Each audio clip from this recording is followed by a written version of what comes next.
name is Brandon Dudley. I'm 17 years old. The video is called You'll Never Know Me.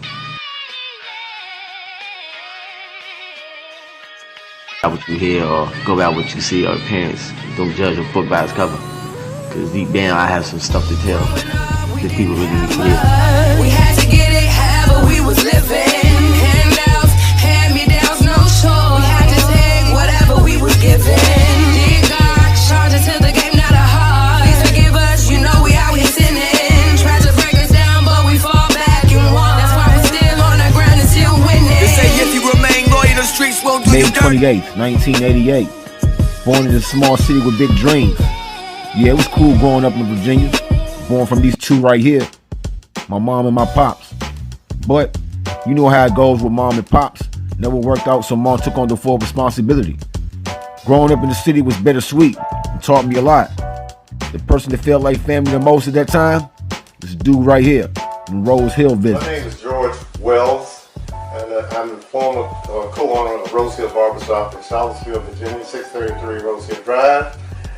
We stayed there from 1969 until the year 2013.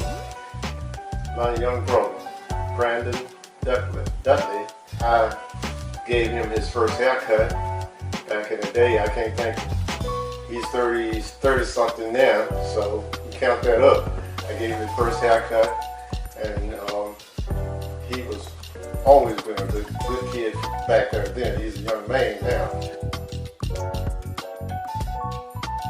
But I remember him around 6 or 7 years old when he came to the barbershop. He used to all the way be sitting on that plane in the chair like he beating drums and he mumbling something. I never did know what he was doing, so that music was in him at that time. Once I started perfecting my craft and making beats, I started focusing on making my own lyrics.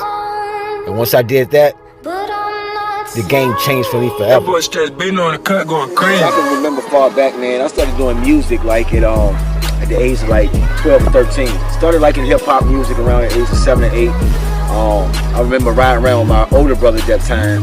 He was born in 79, I was born in 88, so you can tell the age difference. And I used to listen to artists and hear artists on the radio, like Nas, Nori, AZ, Biggie, Pac, Coolio, Snoop Dogg, Jay-Z, a lot of artists that was trending in the mid-90s. And I'm like, man, this sounds dope, this sounds crazy. And they on radio, like, I want to get on radio. So next thing you know, I jumped into the music world and started doing music myself, and then it started from there. As I got older and started crafting my talents, from drumming and playing pianos, I started liking my lifestyle, becoming an artist. Moving from one house to another, linked up with a middle school friend, and we formed a group called 24 Carats.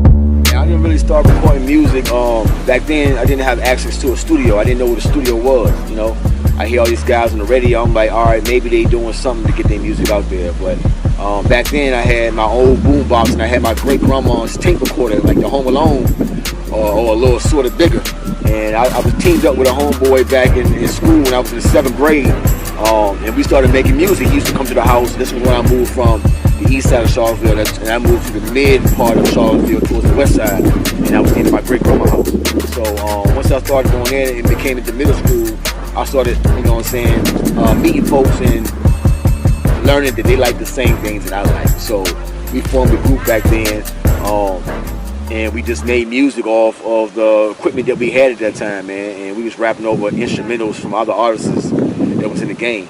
Just reminisce the time that he used to come to the shop. He used to come on a Saturday, and his granddad would leave them there because at that time we were real busy, and he would leave all the kids there, and I would take care of them.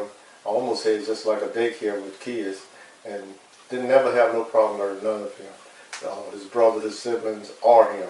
He's very respectful. I never had to say, y'all stop doing this, stop doing that, but he was just very entertaining back there then. Once the kid with no voice on the east side moved to the west side of Charlottesville, I made a few friends in the West Haven projects, forming the group 24 Carats, maybe getting involved with the streets more. I can't remember all his friends' names, but every time I heard that siren, I had to get on that phone and see where he was at. He drove me crazy. My name is Carolyn Dudley, and I'm Brandon Small.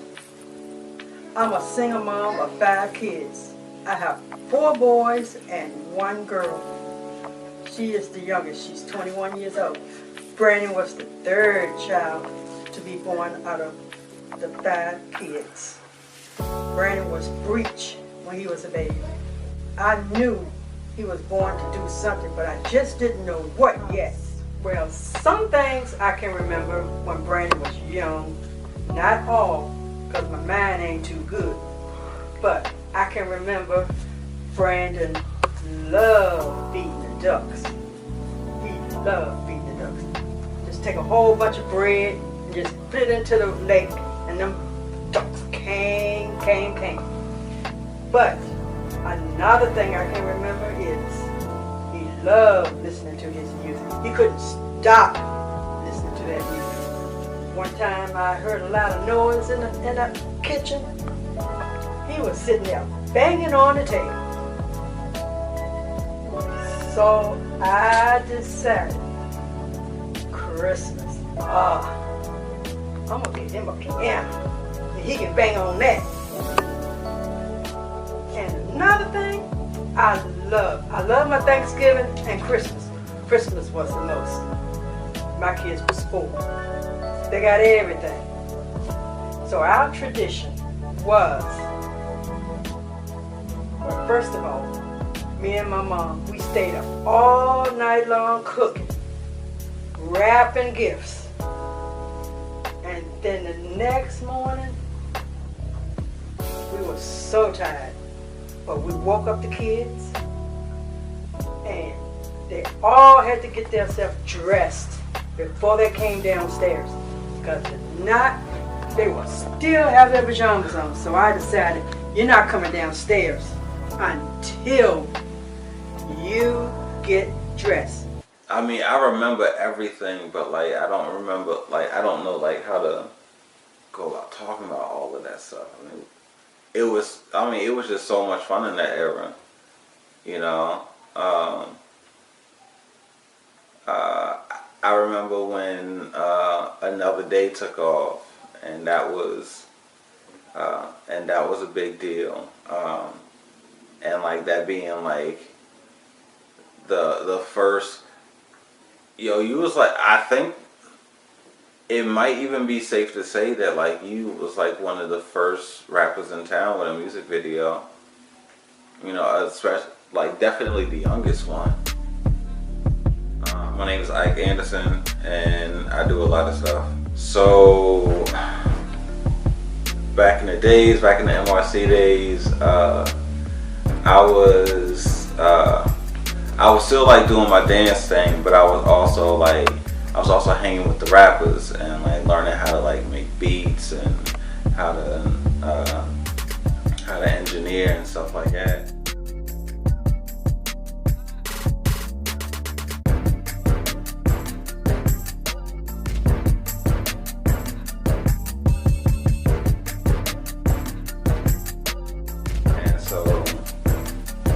Me being able to record all the rappers allowed, like, rappers just like time to just do their thing and not have to worry about, anybody like trying to record them. So I always got to record the villains.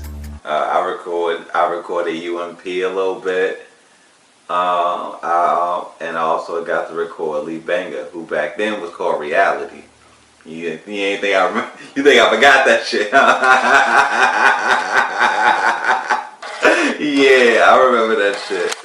And there was one joint I had with my homeboy Cliff. I said, we gotta get somebody else on this joint. I was like, we gotta get Vango on this joint. And remember it was the joint we did for the girls, yo. Remember we did it for like, it was like homecoming or something? Yeah, it was the Diddy and Fabulous beat? Yeah. Yeah, man. And we did that joint for homecoming, and like everybody was feeling it. Like we played it like during the homecoming game when it was announcing the homecoming court or whatever. And then the talent show came around, and we actually performed the joint and we got Melvin on the track too, and he just bodied the joint for no reason.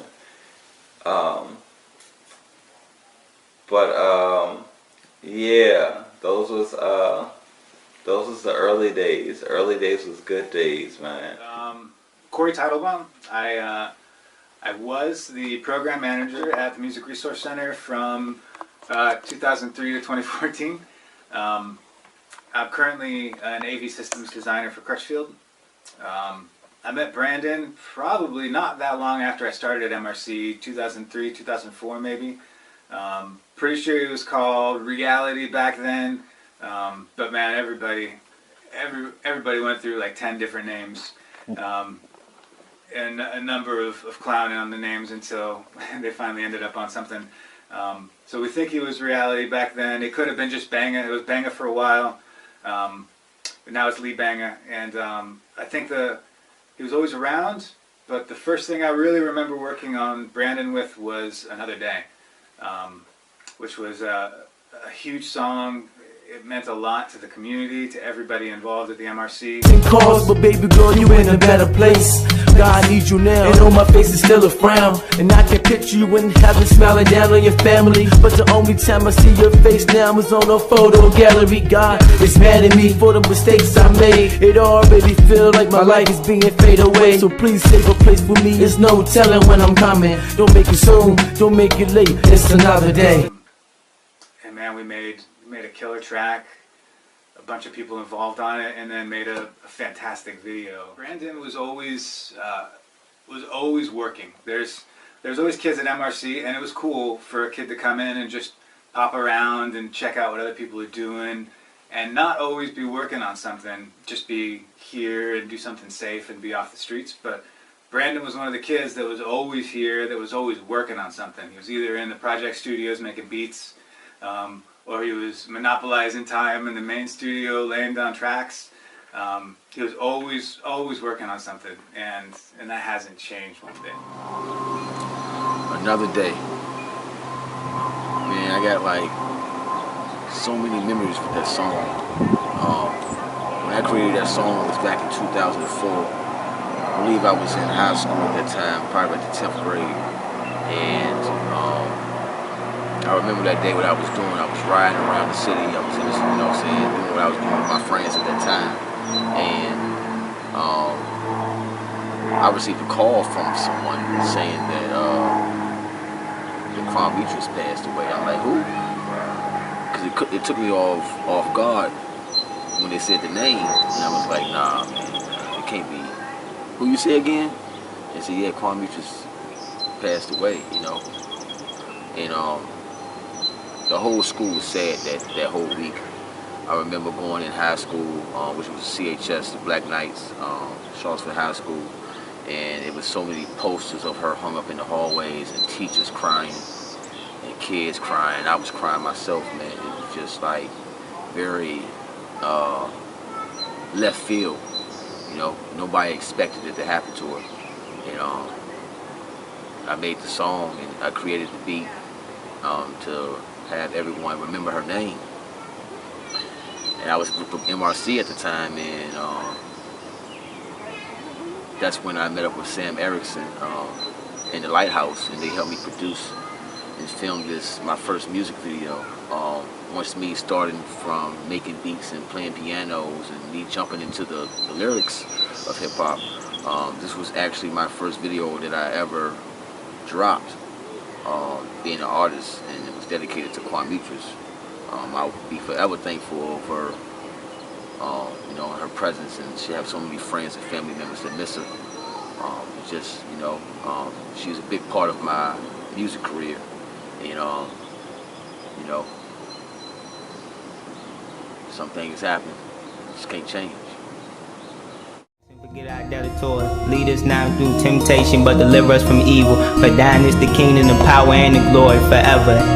Amen. Amen. It's been so hard since you passed away. So many people cry while you gotta fly away. The pain that I feel will hurt so many. So sometimes I just sit and reminisce about the fun times we had in the city. But baby girl, you are the chosen one. The death tells us life is short, get it together before our time comes. Sam Erickson. Erickson. I am a Vice President of Content and Video Production at Sony Music. And I first met Brandon Dudley, who goes by LeeBangah now, back in 2004 when he was doing a music video for his track Another Day, which told the story of a tragic death of a friend of his. I helped mentor the music video and helped them produce it, and it came out really great. And I've followed his career since then. He's a very, very talented young man. I just cannot wait to see what he does next.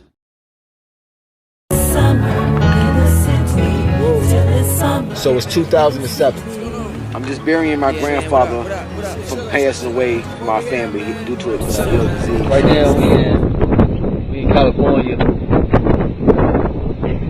on a little vacation. Just got here about like 2 hours ago. You know, big day ain't ready yet. Starts tomorrow. You know. Right now we just walking on the beach. You know, palm trees, California life. The block, some hustlers, fancy strugglers, demons, drugs, my six and mugglers. I take a phone call. My mom said, Brandon, somebody's on the phone from you from Lighthouse. I'm like, Lighthouse? What is Lighthouse? I tried to put 2 and 2 together, so I'm thinking that maybe Lighthouse had to do something with MRC. Because I remember hearing something about they do camera work.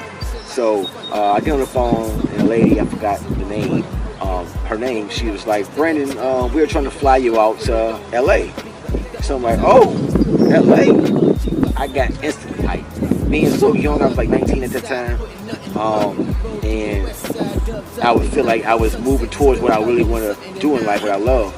And being that I just buried my grandfather, I was like, I don't know, you know, I'm just so emotionally bothered. But I wiped those feelings away, and I was like, get it, this is your calling. So I hopped in, I'm like, yeah, sure. So they raised up a fundraiser. Me and this other guy went out there, and they flew me to LA. So I'm in LA, and I'm in Los Angeles, California, Santa Monica. Doing that so young, and like opening doors, and paving the way, it made me feel like I was doing the right thing for people who wanted to do the same thing that I love. Never thought dictated. Never thought that I was the best. I just feel like that I was the first. You was recording in Project A, and I was in the lobby with Corey. And like, I guess like nobody ever realized like how thin the doors was, and like when you get in that studio, you got the headphones on and all of that. You don't think anybody can hear you, and you know MRC had like that strict lyrics policy back then, and like you was recording and doing your thing, and then all of a sudden you was like, kill motherfucker, real motherfucker, heal motherfucker, and all this shit. And Corey got up and went to the door, saw you recording, and he was like, you know the lyrics policy, right? And he was like, yeah. He was like, are you sure? He was like, yeah. And Corey was like, because what I'm hearing is motherfucker, motherfucker, motherfucker, motherfucker. Brandon started in the 7th grade, I think it was, when he started taking his music seriously. When he was first talent show in school, he signed up for chorus. He did like it a little bit, but he decided he wanted to focus on his rapping. He did not like that chorus. Once I graduated from Walker Elementary School and went into Buford Middle School, I found out they was doing talent shows for people who had talent. So this was the best opportunity for me to get on stage and to gain the fans for what I love to do. The first time I ever stepped on stage to do music was in the 7th grade talent show. I remember like it was yesterday.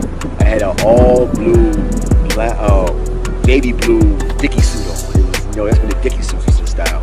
So I had an all baby blue Dickie suit, and I did a song. And that's when I started feeling the adrenaline and feeling the love from people in my city, within the older teachers at that time and the kids within my class, yeah. And it made me feel good making music. When I got on that stage and I found out everybody loved my music, I had to keep going. I had to keep making music. I had to keep going with this. I couldn't give up because they made me believe that I had something in me that they need to be heard. Different board, but right in the spot with him in the booth laying down another day. I also distinctly remember working with Lighthouse Studios and going on set to film the video for that over at the church on West Main. And then a bunch of, there's a bunch of different CD release parties, some annual just get-togethers where there would always be kids performing upstairs, and couldn't keep them off the stage. In the 101 Jam Studios, you know, right here, Charlottesville, VA. Shout out my homie LeeBangah right here, Brandon Dudley, you know, it's my dude right here, and we go way back, man. So I'm DJ Be Easy, and born and raised Charlottesville, Virginia, DJing for, you know, count them up, 20 years, 21, getting it in. So I met Bangah right here, Mr. LeeBangah, back in I'd say 2009, 8, something like that probably. And I was hosting a program on 91.9 Wednesday Night War Zone, WNRN, hip hop station that we hip hop program on a rock and roll station actually that we uncensored. We kept it rocking. I grew up off it. I grew up listening to it, and then when I began DJing, became a DJ on there Wednesday night. Did it for about 6 years, Wednesday Night War Zone. So, you know, LeeBangah hit me up and contacted me about his music. So I said, "Come on up to the station, bro." And we did an interview, played the track, and went on from there. So we rocked a couple times at the Boombox station, and then we also did we've also done numerous events together, you know, and things over the years. You know, Brandon's always kept a good rapport with everybody, of course. But you know, his energy's positive. His music has got a message. It's uplifting, and I know I'm going out the question you asked me, but I just want to say, you know what I'm saying, like out of everybody, you kind of. You know, there's always a few artists that stand out, you know what I'm saying, and got that little extra drive and a little extra push for their music and shit, and he's one of them. So, you know, definitely stood out from the crowd a little bit. I go by the name, it's PG, you know, aka the Seaville Savior, PG the God, whatever Giovanni y'all niggas might know me by, you know what I'm saying. LNF is my label, you know. Shit, me and fucking Bangah started fucking around with the music back in the day. Like, my homeboy Nick introduced me to the fucking Music Resource Center. Niggas went up there, they had a little group going on and shit. I think Bangah was in the group with him and all that shit. But like, motherfucking, you know, this nigga used to be in that shit, making beats and doing all that type of shit back then and shit. Like, I'm just getting into the shit. So niggas really showed me how to fuck around with that joint back then. When I first started fucking with it, around like 7th grade, I think it was. You know, like, so, long story short, like, we ended up forming this big ass fucking group called The Villains. We had about 20 motherfuckers in that shit, you know what I'm saying? Like, a whole bunch of niggas and shit like that. So, like, you know, that shit ended up falling apart. We formed this group called Macadon. And that's when we really started rocking for real on the music shit, because it was like, we had about 6-7 niggas in the group, and we was always the only 2 niggas that ever showed up to the studio, you know what I'm saying? So like, yeah, it just went on from there, man. But like, you know, I've been fucking with this nigga so much because he always been consistent with his work. He ain't never gave up on this shit. He always had the same drive with it and all that, you know what I'm saying? Like, where he is now is just how he was back then, but it's like on 1,000 now compared to back in the day, you know, more resources, all that type of shit, more platforms and shit, more opportunity now. I believe I was like 16, 17, 18, around that age. He introduced me to a group, which was the first group I was in the second group I was in the city. It was called Foul Sound. So I was a part of Foul Sound, and there's a couple artists in there and a couple of guys in there that taught me a lot of things, especially Bump Brown. He's a producer in the city and has a lot of credits now. But he definitely used to play a big role in my life, being an artist, being so young. He used to come to my house every day, man, and teach me the rules of being an artist. And just from like licenses and leasings and presenting yourself as an artist, you know. So he definitely taught me a lot in my career growing up, becoming somebody that dreamed it to somebody who was living it. So I've been a part of Foul Sound, which was more groups in the city, but then I started growing apart in a group called Angry Entertainment later on in my later rap career years, which things really didn't go too right. That really didn't last too long after a few situations went down. And, you know, really never jumped back in being in groups. I feel like it wasn't meant for me, you know. I had more groups than that growing up in my younger years doing the MRC, but being in a group never lasted for me. You know, I feel like I have my voice that needs to be heard, and I feel like that I marked my territory in my music career in the city, and definitely proud of my accomplishments and proud of everybody that pushed me, who believed me to get to this level, and still going, still thankful, still got a lot of more miles to walk, and you know, but during those times, you know, I learned a lot from a lot of people who inspired me. I can't take that away from people. I never take anything away from anybody that helped me in my life. Even though we might go left field, we might not speak no more in life, but regardless of the situation, I will always show gratitude for the people who made me who I am today. You know what I'm saying? It's just keeping it real. You know, I keep it real with everything I do, so definitely thankful for everybody who played a part in my career, man. Graduated in 2006.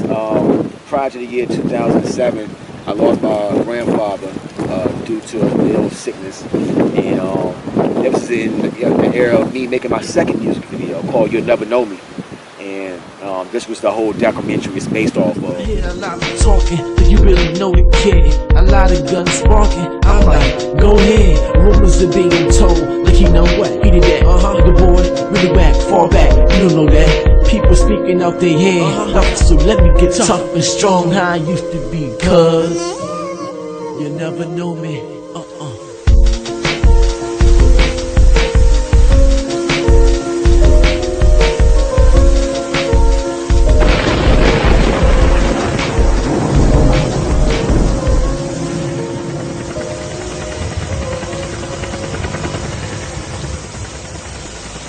When I made the song "You'll Never Know Me," I produced that then. I was also making beats back then. So remind you, everything I was putting out was all generally coming from me. It was no buying beats back then. I ain't know nothing about buying beats. I was hands-on with everything. My lyrics, I was hands-on with my beats, and I was just keeping everything within me, putting my own talent out there into the world. Like, I've been having so many opportunities in my city. I was on like competitions in the city from the radio, and then I was getting my name heard. I had interviews at the age of 17 and 16 at that time. My face was on front cover magazines in the city, and I was like, I'm really living a dream. I'm really living this dream that everybody wants to live, who wants to live and do music. What's good? This your boy Knowledge. Used to be one of the members of Exemplary Entertainment. Shout out my man's LeeBangah. Shit, just a little rundown, man. Like, me and Bangah went to school together, and when we was in school, he always did music. I was the hardhead. I was the asshole. I was the one that wasn't doing what I was supposed to do, but always there beside him, knowing all the words to his songs. Like, I knew he was gonna do something with it. Bro took a little break or whatever, and like, but we still rock. Like, I be at his crib every day, man. Like, we had what it took. I knew it. I just felt it, and I could do music, but I wasn't serious with the music. So I kind of act like I was gonna be serious with it to pull him back into it, and it just took off. Like it took off. We had, like, I'm talking about doing shows like at the Annex. Make my way through, put my vision blurry. I'm bumming on that gas and I'm draining off the cut. Look into my eyes, you can see the pain clear. Taking on the shows in Farmville. What's up, y'all? Talking about you getting money, you ain't really getting it.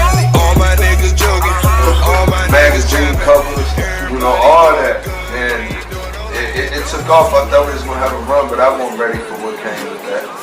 I really won't. I thought I was, and he ain't let up yet, man. My man's been going hard since. But he inspired me to do what I do and what I got going on now. So without him, honestly, he played a big part in where I'm at right now, to be real with you. I got it from GMS Hood Famous TV, DVD Magazine. Send a shout out to LeeBangah. What's up, baby? You hitting them, slapping them, smacking them, bam. After graduating high school and losing access into the studio that I was involved in, it got me into the streets a little bit more deeper. From street fights, running from the police, having my own friends turn on me, my own family, definitely got me into the streets a little more. Influenced my music a little more as well. He going above and beyond. He gonna take over. He gonna master. That's the biggest pro about him. He can't be stopped. Nothing stops him. He won't, like, he's not giving up. He really dedicated to that shit. Honestly, Cons, his heart too big. That shit get him. That's his con. He loved too hard. He showed more love than the love that he give back. He showed more love than he deserved. That'll probably be the biggest con, honestly. For the most memorable times, for real, I ain't gonna lie, like, I can't even remember what kind of car this nigga had. It was a green car. And we used to just ride in that motherfucker and just roll up all day and just ride and smoke and shit, listening to music. We listen, you know what I'm saying? He might got some new shit out. I got some new shit out. We going back and back, just playing shit. Bonk Brown used to be with us, I think, all that shit, you know what I'm saying? Like, man, we used to fucking walk miles and miles to parties and shit, man. And, you know, me and this nigga lived on the same street at one time, so nigga would always come down the block, fuck around, chill with a nigga and shit, you know what I'm saying? The nigga has always been a good nigga from my point of view, you feel me? Like, I done known this nigga so long, I ain't never really seen a nigga do no snake shit to a nigga or no shit like that, you know what I'm saying?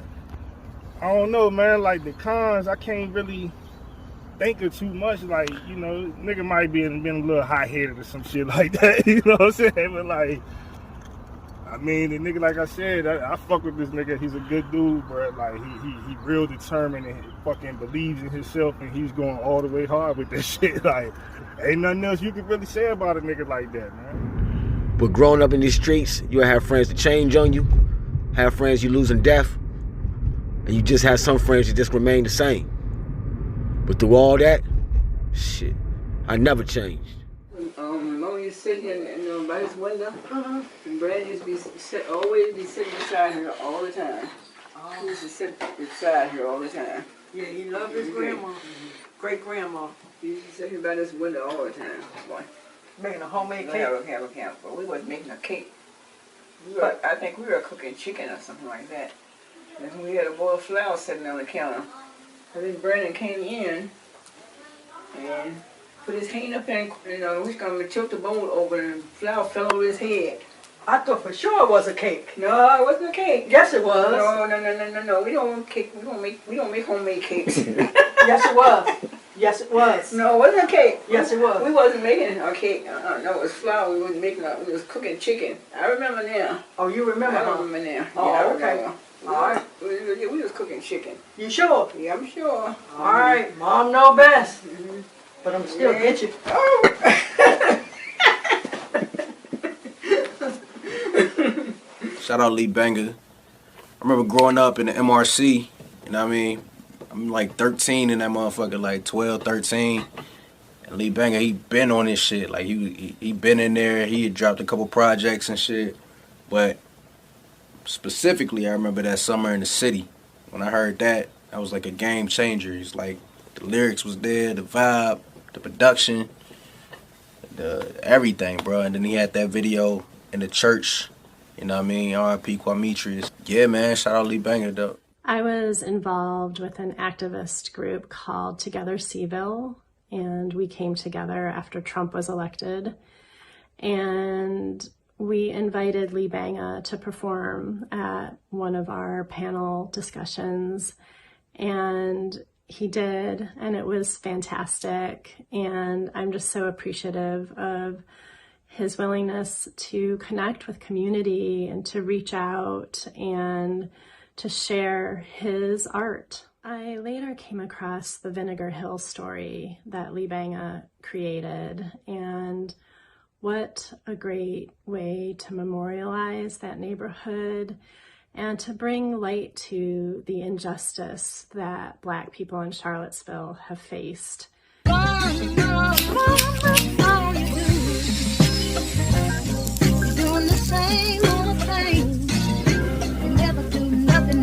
Vinegar Hill.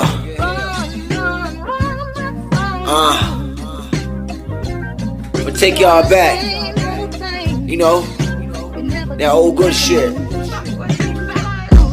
Fuck being broke, I'm trying to live. I ain't talking no home in Beverly Hills. I'm trying to live, how niggas feel. I'm talking about living Vinegar Hill. 20 acres and still didn't want it to be like that. They brought crack to the hood so hustlers can eat off that. The lies in the system, they want us to teach off that. Police is still killing blacks, imagine to sleep off that. Time's gonna change 400 years later. Struggling, you know I'm from the Ville. Word of my mama, I'm trying to gross the bill.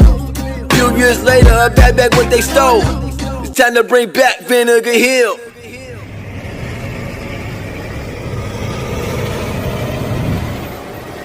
Especially with the raising of that neighborhood.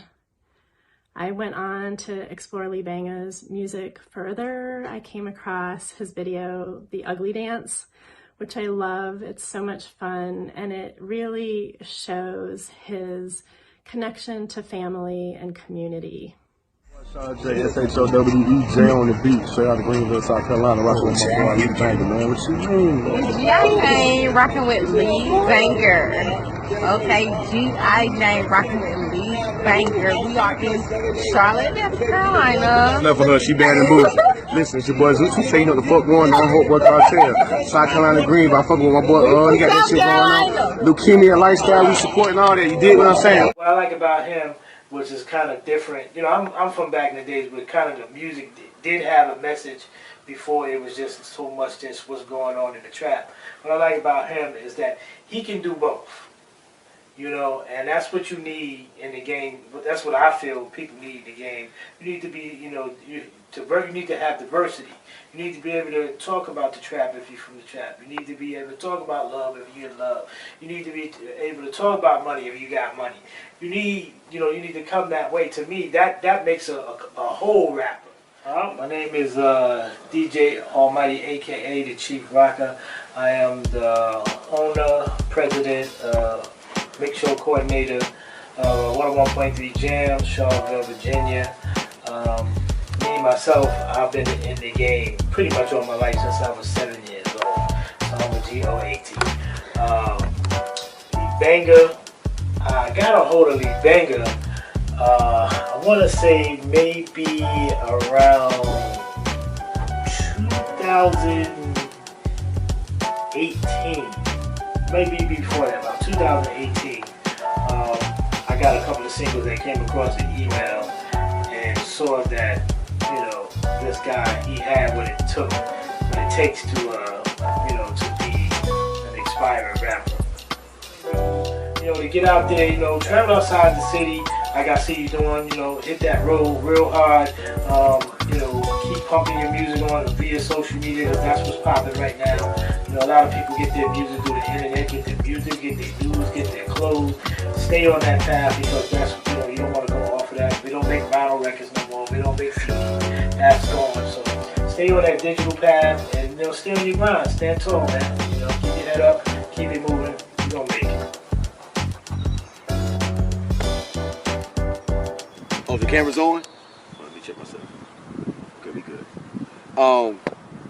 You know, during that era, you know, I found out it was a studio up the street from my great-grandma's house, right near the University Hospital. So I'm like, that had to have been a sign from God saying, hey, this is what you need to move forward in life with what I gave you to bless the world with. So I found out where the location was, which there was prior artists in the city. Once I started growing older, that was doing it before me, but not to the level that I was doing it. At that time, you had a lot of rap groups in the Charlottesville. You had independent artists in the Charlottesville once I started growing up and hearing about them. But I started going to the MRC, which is the Music Resource Center. It was for a development of kids that want to come there and learn an artistic skill.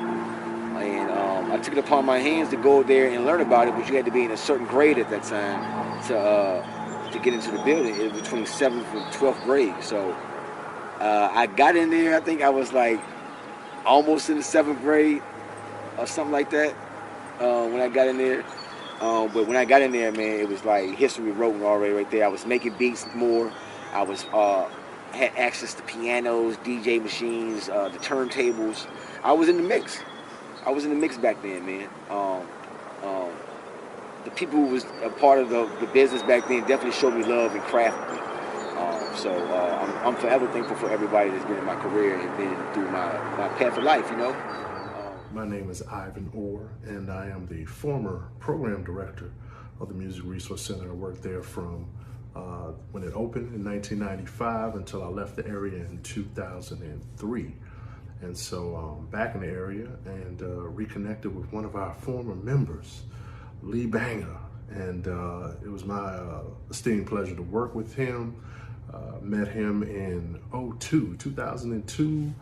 We were in a period of transition. I believe he was still at Buford Middle School, which holds a very special place in my heart. I went to Buford Middle School. My father taught at Buford Middle School for over 25 years. And so to see folks from the neighborhood latching on to music, and I'm in a place where my musical journey began in the basement of where I grew up.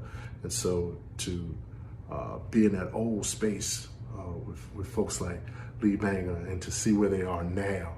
We were in, again, as I said, a period of transition in 2002. We had been on the top of the old Tracks and Max nightclubs from 95 until 2002 when it was necessary that the center move. But a lot of fond memories of after school hours and on the weekends. And there was a room that I could always count on seeing LeeBangah in, working on music. When he just came in and really just gravitated to what we had at the time, and started to make his own way and to become known among the older members. And then at some point, he became one of the older members. And now, again, as I say, the payment for some of the work that you do comes after the fact. And so all these years later, to see the great things and to hear the great things that he's doing does nothing but make us proud.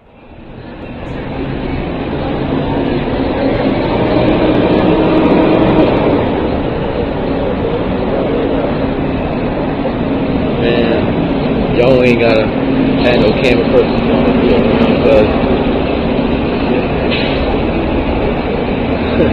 I do it myself. A little documentary. Man, it's great, man.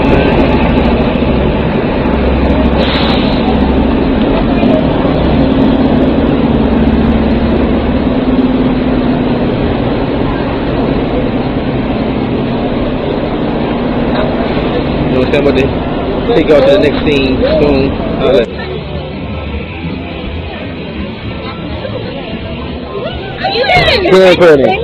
Nah, I'm kidding. I gotta get the beautiful ladies on there. I mean, if you want to, we will call for you. All right, it's just a recording cam, you know what I'm saying? Are you recording? Yeah, I'm recording. How you doing? How you doing? All right. What are you recording for? No, I'm just recording this to record because I'm from Virginia. You're from where, Virginia? Yeah.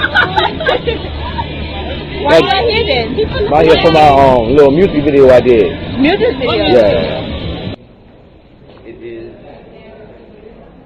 23rd, and it's the showing of You'll Never Know Me. We finally made it here. We have a lot of people here showing their videos. Just can't wait to see it. Finally made it to LA.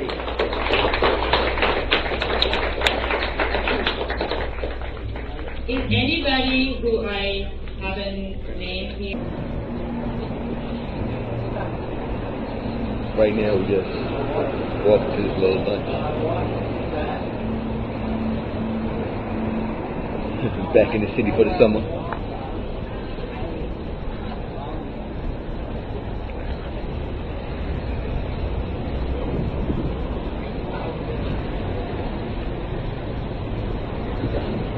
Like around 8 o'clock. Got to go see Pharrell. You know what I'm saying? Get this demo pop. I got pictures of Diana, you Bodyguard. can copy my shit. Bodyguard guy. Bodyguard guy.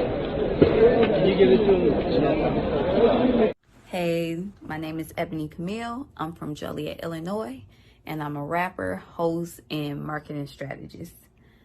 So what can I say about LeeBangah? I met him over the internet. I don't know if it was Instagram, Facebook, one of them. We follow each other everywhere now, but we met on the internet and we followed each other, and he checked out my music and he felt me and was like, yo, I want to work with you. And he was like, I had this track called Young Love that I want to send to you to do. And I was busy, I was working, you know, I wasn't as serious as I should have been, you know, and it was taking me a little bit longer to do the track than was expected. And he was on my, you know what, like, that's one thing I do like about LeeBangah. Like, he takes his career serious, he takes his music serious, he takes his release dates, everything. I mean, he was on my butt, and I like that because this is how you're supposed to be as an artist. You're supposed to take it serious. It don't matter if you independent, sign, you're supposed to meet them deadlines. You say you're going to do something, you got to do it. It made me pull out that pen and start writing, and we put together a single called Young Love, still one of my favorites, still active on the platforms, and that's how we met. We were supposed to do another one, but I wasn't on point. Like, not on point enough to keep up with him. Hopefully he give me a second chance, but LeeBangah definitely one of them people that don't play around, like, with his talent. Very talented guy, and I appreciate his talent, and I definitely wish him well. From listening to his music, learning his lyrics, even getting behind the camera and helping him film his music videos, or seeing his vision through my lens, trying to capture behind the scene photos. And I think the fact that he not only writes his songs and he's the voice behind his music, he also records most of his music videos, but he also edits them as well, and I think that's very impressive and shows how talented LeeBangah really is. Also participating is Brianna Dudley. I am 21 years old, and I am Brandon's little sister. I am striving to be an entrepreneur and philanthropist. I also want to travel and just spend time with loved ones. I don't remember much from my childhood, a little bit here and there, but I do feel like I remember this exact moment of me standing at the front door during his You'll Never Know Me music video. Fast forward to 2022, I am still watching him grow as a hip-hop artist and just becoming amazing. Also participating in his dance challenges. I remember that one time I had got on stage with him and did the ugly dance. I think it was at Buford or Walker, but I know one of my dreams is to actually get back on stage with LeeBangah and perform with one of his songs. Let me see. I think I created a dance to All on the Line, so we'll do a little bit. I put it all on the line so they know it's me. Came from the jungle, I taught you to hustle, nobody forced me to eat. When you try and move from that bottom, all the move is way up. It's only up from here, and I know you're making it to the top. I can't wait to see what all God has in store for you as an artist and as Brandon. And when I say Brandon, I'm referring to the father that he is, a husband, entrepreneur, and whatever else he wants to accomplish in his life. And no matter who supports him or what obstacles may come his way, I know that nothing will ever stop his hustle and his grind. And it's like every time I see him, he has a new song recorded, or a project he's been working on, or a project he wants to work on. If I had to pick a favorite song by LeeBangah, I probably couldn't choose just one, but a few that comes to mind is Fighting Demons, Gave My All, You, Sometimes, Farewell, Hot Boy. I could go on and on. Hopefully one day I'll be right there next to you, city to city, state to state, and just all over the world. Of course, as your sister, a supporter, but also if you need a videographer. I got you. Keep striving for greatness. Pray, stay positive, work hard, and make it happen. I love you, bro. My name is Timothy Dudley, Sr., and I am Brandon's older brother. Yeah, growing up over the years, it's been good. I remember me being in my teenage years.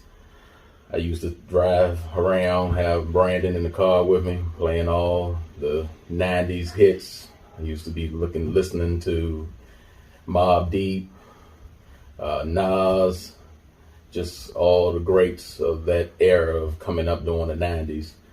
beating on something and just, I mean, like, okay, I know he's gonna do it big in music. I just felt that, and I told him that, you know, once he started doing it, when he started doing it from the beginning, I was like, just, you know, don't quit. Keep on doing what you're doing. You know, I have your back. I'm proud of you, of everything that you do. Just keep on working at it. A lot of memories of coming up. I know it was just recently, 6 years ago, me and him, we made a video together, a music video for my son, Traquan, that passed away for cancer. He had leukemia. You know, that was a very fun time, and just, you know, first time me writing and doing a video. That was my first, and he'd been doing his music for years before then. So that was one good memorable moment that we had, and hopefully that, you know, maybe do something again, maybe. The right people associating himself with, because I don't want nothing to, you know, drag him down, you know, hanging out with the wrong people, you know, in this industry. It's just, you just never know what could happen if, you know, hanging around the wrong people. And I'm just praying for his success, and just the pros is just him doing what he loves, and, you know, making the money and providing for his family and everything. I'm praying for all that for him. I know he will make it. I always believed in him, of him when he was young to now. I know that he will be successful in life. And I know he's gonna make it. I know he is. Yeah, for everybody out there that don't know, my name is Omar Blair, a.k.a. that 5'4" rider, that 305 survivor. DJ the Kid Quest, man, that borough boy, you understand me? I met Bank some years back, man. Shout out to my man, Rodney Brandon. I was coming back off tour, and he was just like, man, this artist from the Ville, whoop-de-whoop-de-whoop, you got to check out, da-da-da. So I was like, all right. He was like, you know, he trying to get his stuff together. He trying to get in the game, whoop-whoop. I'm like, all right. I came all the way off the road, came to Charlottesville Mall. This when the mall was popping. Now, you know, ain't nothing in that joint right now. I hope they gonna get it back together, but you know how it go. But anyway, met the man, he came sit down, we chopped it up. He said, man, I need to meet with you again, whoop-de-whoop. We did what we had to do. From there on, we became a true bond. Not as an artist and a friend, or artist and a manager, as a brotherhood. You understand me? I done seen Bang come from the ground running to the top. A lot of y'all people might not understand what I mean by that. What I mean by that is a work ethic, a dedication, a sacrifice. A lot of time I've seen this man have kids during this time. I've seen this man have to lay down during this time, and y'all know what I mean by that. You know what I mean? He took his hit and kept on ticking. He didn't take a hit and went down. You know what I mean? He had to bounce it back. So with that being said, I respect Brandon Dudley, a.k.a. LeeBangah, the artist, the father, the city activist, the humanitarian, the man that provides for his family through his music, through his hard work in the city. And I see him as a great artist. He's on the rise. We actually just got back off the road from South by Southwest 2022. He just won a big performance at South by Southwest. For y'all that don't know, first big one out there in Texas. He also touched down in Waco, Texas, Killeen, Texas. You know what I mean? His next stops is Dallas and Houston. So he covering the ground. Bang has also did a lot of features, a lot of film work, a lot of documentary that y'all might not, you know what I mean? I got to bring y'all back to the time here. You know, NBC 29, ABC News, the Christmas events, the documentary that we talking about right now. He got over 500 spins. Shout out to Almighty. One-on-one jams, you already know the vibe. Shout out to Flatline. Shout out to W. Shout out to Be Easy. You already know the vibes, man. It's a network. And for your network to connect like Bangers is connecting, it's hard work, dedication. That's why y'all seeing the documentary. You know what I mean? We out here right now. Y'all hear the music, people pulling up slide nose and everything. It is what it is. But yeah. Man, my name is Clee Logan. I've done pretty much everything. So work at Playing On Music. With 101.3 Jams, I was with 92.7 Kiss FM. I've DJed countless parties around. When I first met Brandon, I was working at the Music Resource Center. Above Tracks, the Heralded Club. We had an awesome spot, which is now gone now, but we had studios where the youth would come in and we had equipment, we had drums, we had guitars, We had some turntables. Brandon went to his, he got locked in on creating beats. And he was creating beats and writing his raps and stuff. And I can honestly say that in the beginning, I think Brandon knew what he wanted to make. But when you're a beginning chef sometimes and you just throw the ingredients in the bowl because you think those are the ingredients that they should be, doesn't always come out like you want it to. So I'm not going to say his first soufflés were his best. But the key to it is that, so you got a bunch of youth, you got everybody, you got a bunch of guys, you got folks that are cheering you on, you got some people that'll clown you. Either or, the key is, do you stop or do you keep going and try to get better?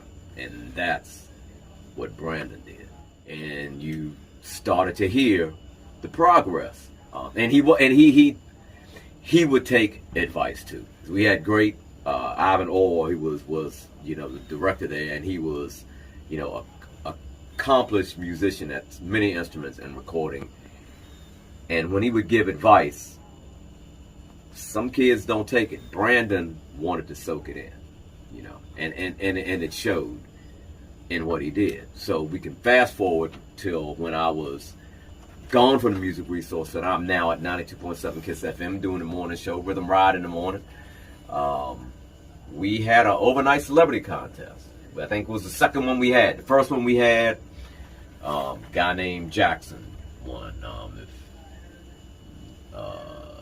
Love No Ego right now. If you ever see that car around, that's Jackson. He's doing things with the kids now. But the second overnight celebrity, we had, I don't know the name of the club we had it at now, because that place is gone. Brandon was there, and Brandon came out on fire. We had some, let me backtrack, because you had to come to the studio at the radio station to audition for this contest. We didn't just say, yeah, come in, get it, come on, and you had to come in, you had to audition.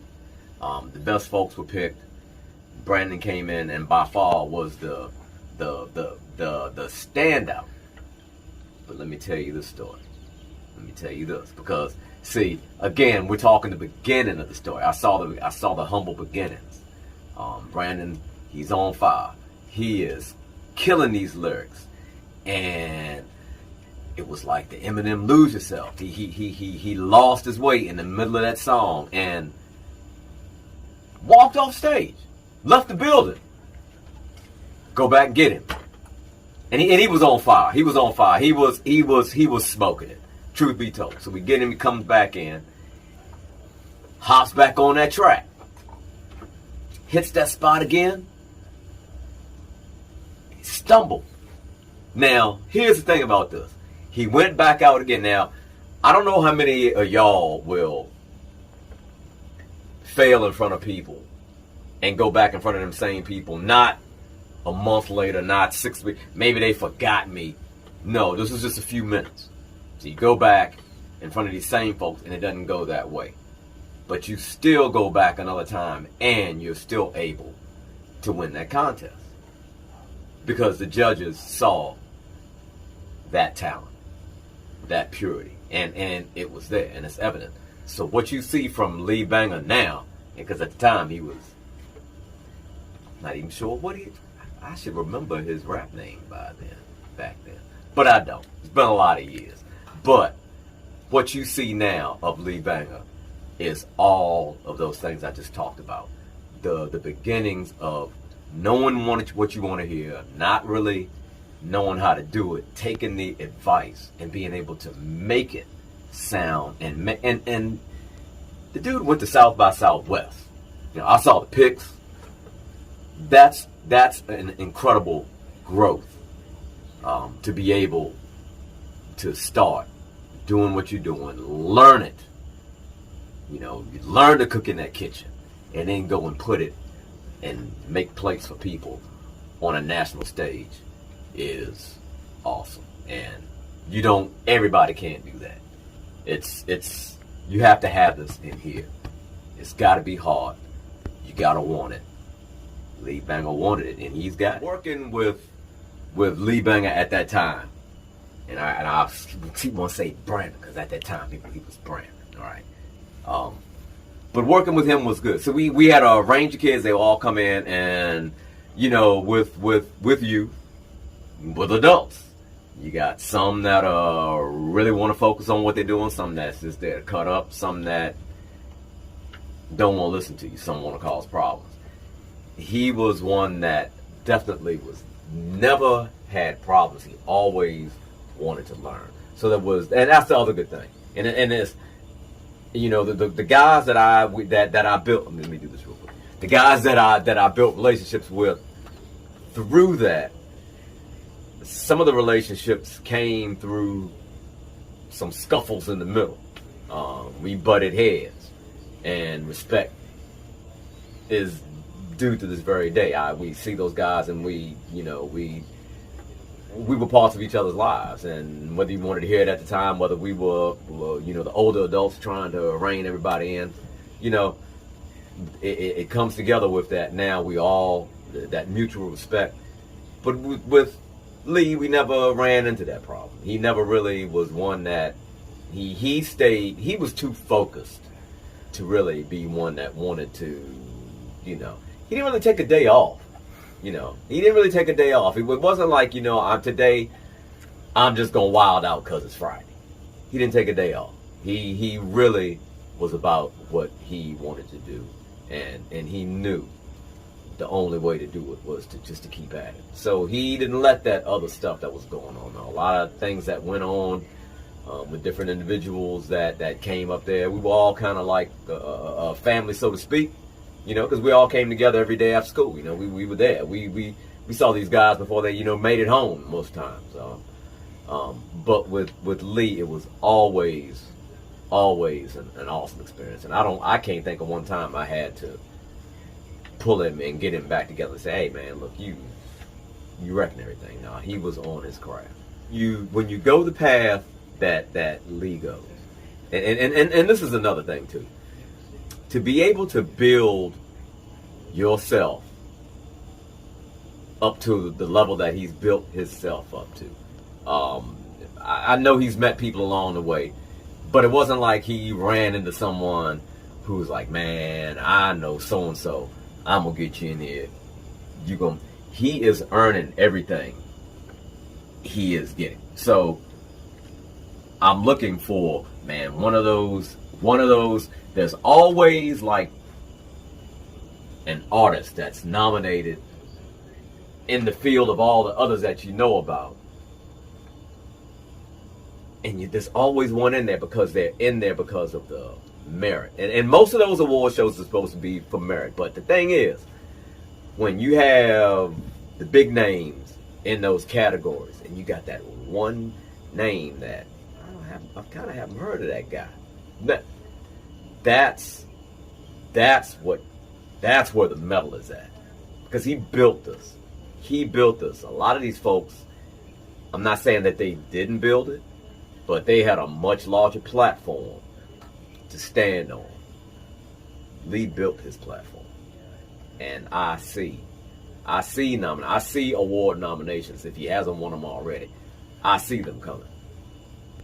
There were a ton of funny moments, and they're just run-of-the-mill things, because we were always joking around. But the one thing I can say is that when you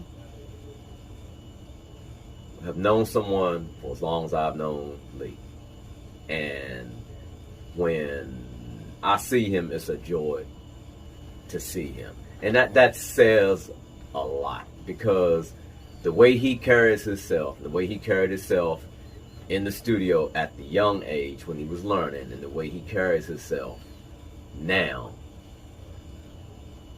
is exemplary, because he was never one to be in the middle of a scuffle or to start something or to start drama. He didn't have time for that. He didn't have time for that, and it's not. And I can't say that. A lot of it has to do with his upbringing. I know his fam, great people. So, but still, there's something that has to be inside of that individual that keeps them on a path where the highway is wide, man. The highway is wide, and you know, we could go into some of the other guys that kind of hung out with him that took a different path, and they didn't make it out too well, you know. And it's easy to be influenced because they were all in there together. They were all friends. They were all good. It wasn't like, you know, it was no animosity in there. They were all good. Everybody could have rolled together, and it wouldn't have been a problem. Lee he was focused, you know. And so I think a lot of that goes to, if you're one that has a lot of baggage and extra stuff with you, you have to work a lot harder to make people want to work with you, you know. And I think that's where his success comes from, because the way he carries himself has always been in a good standard, and I could see promoters wanting to work with him because of that nature. If I don't have to worry about your stuff and you're not in the headlines, I can I can have a show, and I don't really have to worry about a whole lot of stuff popping off with this guy. I'm gonna have to worry about the dude that's on the undercard. But this guy right here, you can look at you know that testament. And I think that is what has allowed him to be able to make his way and get his way in there.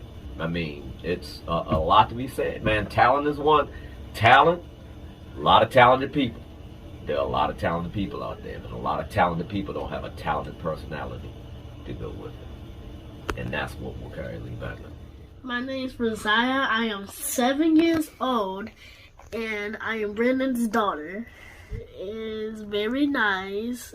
I can remember when we was outside, me and my brother, he made a hill, so when we went down in the snow, we will go like up a hill. It was like a ramp. It's good. I think he should make more, and he'll get more views and stuff.